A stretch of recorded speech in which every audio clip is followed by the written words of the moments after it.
కూటమి ప్రభుత్వ హయాంలో 365 రోజులు పేకాటలు కోడి పందాలు జోరుగా సాగుతున్నాయన్నారు మాజీ మంత్రి కారుమూరి నాగేశ్వరరావు.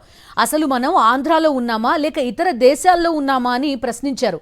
బహిరంగంగానే ప్రకటనలు ఇస్తుంటే పోలీస్ వ్యవస్థ ఉందా లేదా అని మండిపడ్డారు.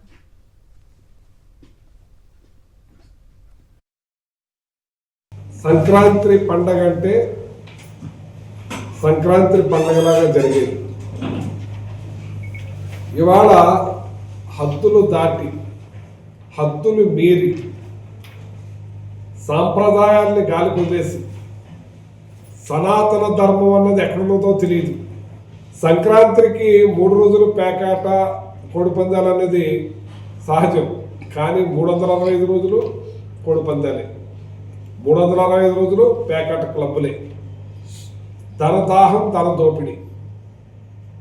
ఇక శృతి మించి పేకాట క్లబ్బులు ఏది చూడండి, ఏకంగా వీరవాసనంలో మరి రాత్రి 9 గంటలకు కోతాటలు ఆడబడును డైరెక్ట్గా అడ్వర్టైజ్మెంట్ చేస్తూ ఉంటే అసలు పోలీసు వ్యవస్థ ఉందా లేదా అని అడుగుతున్నది.